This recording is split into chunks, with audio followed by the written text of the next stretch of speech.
The bracelet wasn't there yesterday.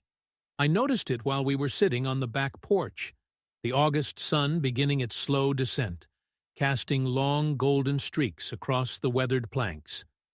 She was slicing peaches into a bowl, her hands steady, practiced. The metal caught the light with a flicker subtle, but enough to snare my eye. A slender band of rose gold, delicate, almost too youthful for someone her age. For a moment, I thought it might have been something new she picked up on sale, a little treat for herself. "You never wear jewelry in the summer," I said, watching her fingers. She glanced up, her eyes unreadable behind the glare of the sun. Then, just as easily, she smiled and looked back down at the bowl. "Oh, that?" she said lightly. "It's from my cousin. Remember Julia? She visited last spring. Sent it as a thank you. Just family. Just family." She said it like it was nothing.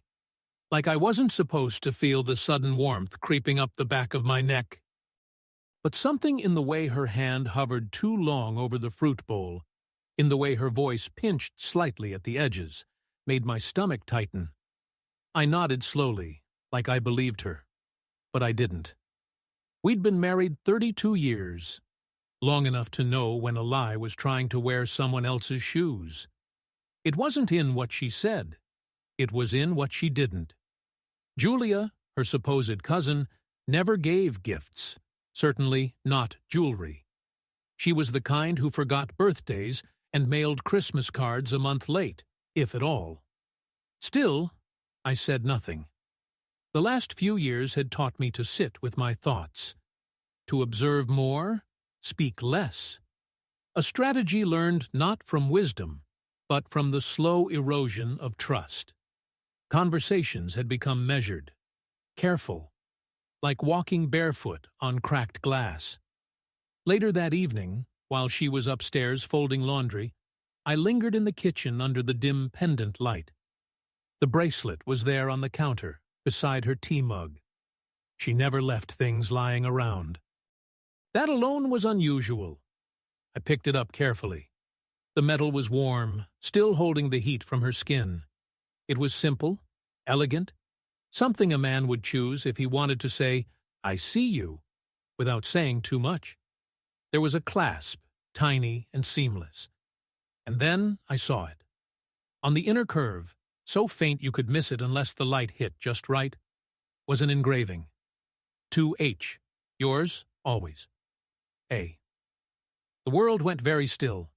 I stared at it until the letters burned into my vision. My breath came shallow and slow. My wife's name is Helen. My name does not begin with A. The peach bowl still sat on the porch table, untouched. From upstairs, I could hear the creak of the floorboards as she moved about. I closed my fingers around the bracelet, feeling its weight, not in ounces, but in meaning. I didn't say anything. Not yet. But a quiet certainty had taken root. This wasn't just family. And I needed to know who A was. There was a time she couldn't keep secrets from me. I remember our second anniversary when she left a folded map under my pillow, circled with a tiny red heart. "Look inside the glove box," it had said. I did, and found 2 tickets to the coast, and a Polaroid of her, already packed, smiling with that carefree tilt of her head. We drove 6 hours just to watch waves and eat grilled shrimp off paper plates. She held my hand the whole time, even when the tide soaked our shoes. That's what it was like in the beginning. Thoughtful, spontaneous. We didn't have much money back then, but we knew how to make a moment feel rich. One year, for my birthday, she embroidered a handkerchief with my initials, sloppy stitches, but I carried it anyway, even in my suit pocket for my promotion interview. She baked my mother's apple pie recipe for Father's Day, even though she hated peeling apples. I gave her paperbacks wrapped in twine, left notes in her coat pocket. "Can't wait to see you tonight. Thanks for last night. You still make me nervous, in the best way. But the thread between us had frayed in ways I couldn't pinpoint. Slowly, like a season slipping through a window left slightly ajar. Lately, she moved through the house like a guest, polite, distant. She stopped laughing at my jokes. When she did smile, it felt strained, as if pulled up from somewhere distant. Her phone, once left on the counter with a charger dangling, now followed her from room to room like a leash. She tilted the screen when messages came in, stepped into the pantry or out to the garden for certain calls, said it was her sister, said it was work, said it was nothing. Evenings grew quiet, not with peace, but with something suspended. She went to bed earlier, or said she was tired and curled on the couch with a blanket and earbuds. And when she touched me, if she did, it was brief and dutiful, like pressing a stamp on a letter she no longer wished to send. So, when she said the bracelet was from her cousin Julia, it didn't match anything I knew. Julia had sent one Christmas card in 5 years. Last I heard, she was in Vermont managing a pottery retreat. That delicate bracelet, with its subtle clasp and hidden engraving, didn't fit the woman I remembered at our wedding sipping beer from the bottle and dancing barefoot. And it sure didn't fit this story. To H. Yours, always. A. I turned those words over in my head, like stones I couldn't stop touching. They didn't speak of family. They spoke of secrecy, of intimacy, the kind of gift given in quiet places, held close, then hidden. That night, I lay beside her in bed, watching the ceiling fan circle slow shadows on the ceiling. Her breathing deepened beside me. Peaceful. Or practiced. I couldn't tell. I knew I couldn't ask, not yet. She'd brush it off, turn it into guilt on my part. I'd seen her do it before. Make me feel like the suspicious one for asking questions I wasn't supposed to. So I didn't ask. But I did decide. I needed to know who A was, and I wasn't going to let it go. I told myself I wasn't spying, that I was just paying attention. It started small, just a glance at the credit card statement left open on the desk. A charge from a boutique jeweler downtown, dated 3 weeks ago. We hadn't been downtown in months. I ran my finger along the line item. Argent Atelier. A place I'd only heard of in passing, high-end, discreet. The kind of place that wraps your purchase in satin and doesn't ask questions. I didn't bring it up. Not then. I waited, watched. I became the shadow in my own house, moving silently through rooms she had long since claimed as private. She wasn't careless, not exactly, but she'd grown comfortable. That's the thing about secrets. They don't whisper forever. Eventually, they start rustling the curtains. One afternoon, I heard her voice behind the bathroom door. Not the words, just the tone. Softer than it had been with me in years. I waited, pretending to refill the bird feeder just outside the hall window, straining to catch a name, a phrase, anything that might pin this unease to the ground. "I'll call you later," she said, low and warm. "Yes, I promise." When the door opened, she didn't expect me there. Her eyes widened for half a second before the smile appeared. "Birds empty the feeder again?" she asked. I nodded, but something tightened inside me. That name, A. It pressed against my ribs like a splinter I couldn't dig out. That night, after she fell asleep with her phone clutched to her chest, I waited until her breaths deepened. I moved slowly, lifting the device from her fingers like I was handling glass. It was locked, of course, fingerprint only. But she had never changed the code on her iPad, the one we used to share when we booked flights or watched travel shows. It synced automatically. And there, buried in the message preview folder, was the name Aaron. Not a cousin, not a Julia, a man. Repeated texts, all innocuous on the surface meeting times, thinking of you, little nothings dressed as polite affection. But intimacy hides in the mundane, and buried among them, one line that turned my stomach. You looked beautiful in that bracelet. Couldn't stop thinking about it. I sat there a long time, screen dimmed, hand trembling. The messages weren't overtly romantic, but they carried weight, familiarity, comfort, the kind that takes root over time. Was it an affair? Emotional? Physical? I didn't know yet. But I knew this. It was betrayal. And still, part of me wanted to pretend, to believe she was just lonely, that maybe I had missed something, grown distant first, that maybe this Aaron was just a friend who said the right things while I said too little. But the bracelet still sat in the jewelry box, still gleaming with someone else's devotion. I looked at myself in the hallway mirror. My reflection stared back. Older, yes. More lined, less certain, but not blind. Not foolish. I wasn't going to rage. I wasn't going to shout. But I was done watching in silence. I stood in the kitchen that morning and poured her coffee, just like I always did. Set it down beside her toast. She looked up, a flicker of guilt or confusion crossing her face, quick, then gone.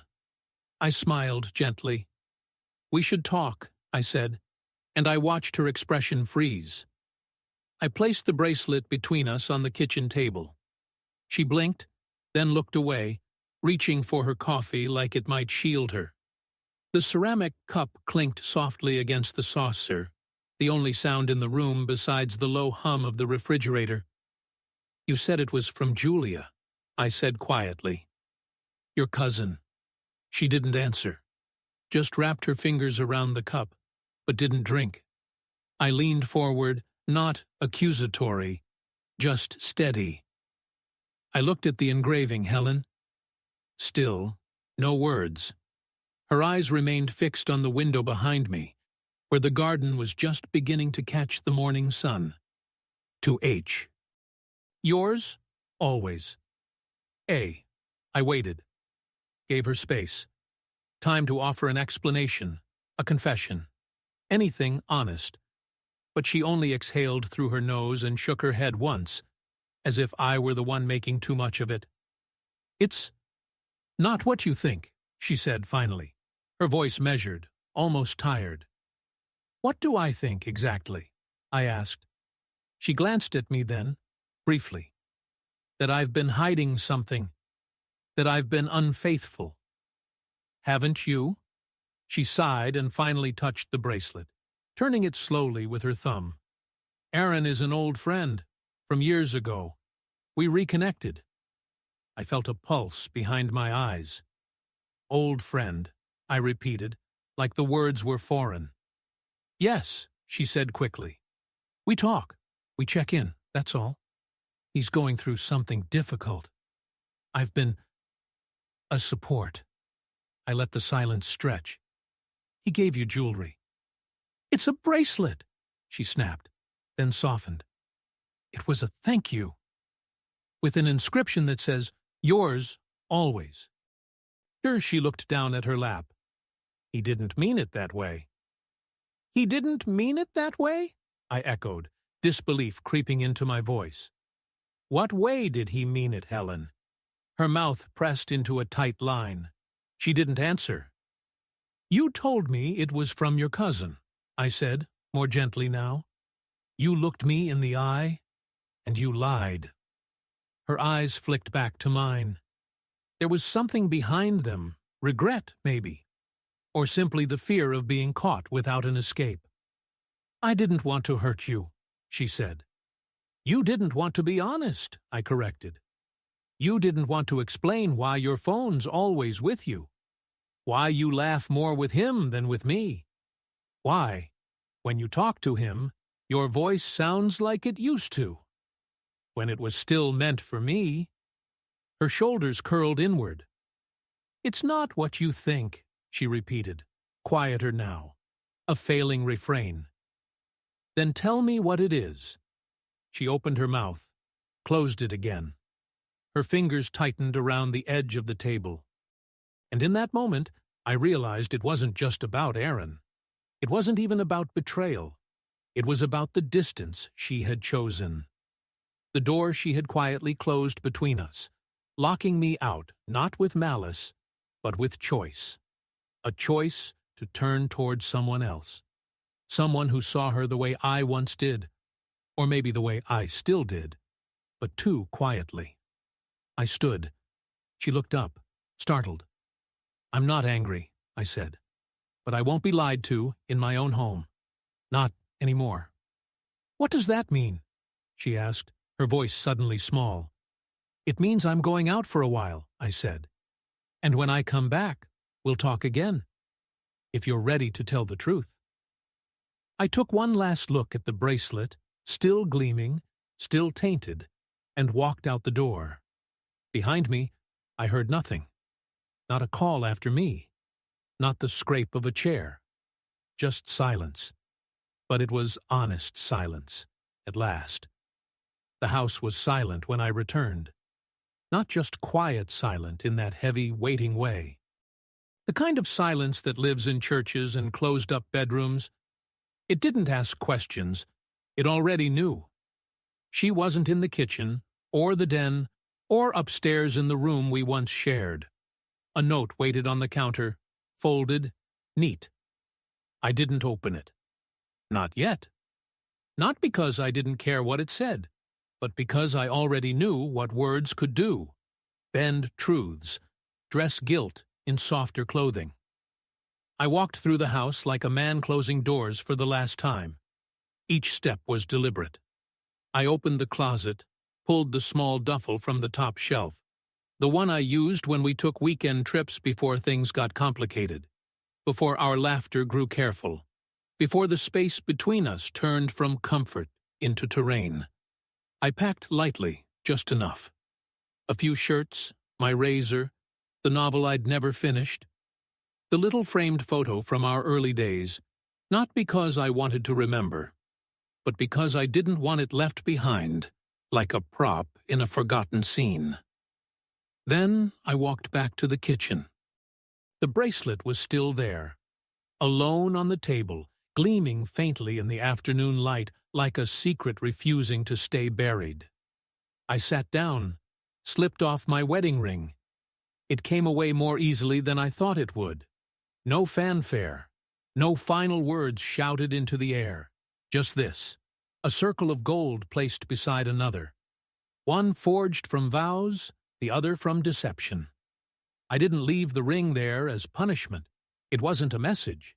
It was a marker of time, of effort, of a story we both stepped out of, long before I found proof. She might find it later, maybe tonight, maybe tomorrow. She might cry, or she might simply pick them both up and put them in a drawer she rarely opens.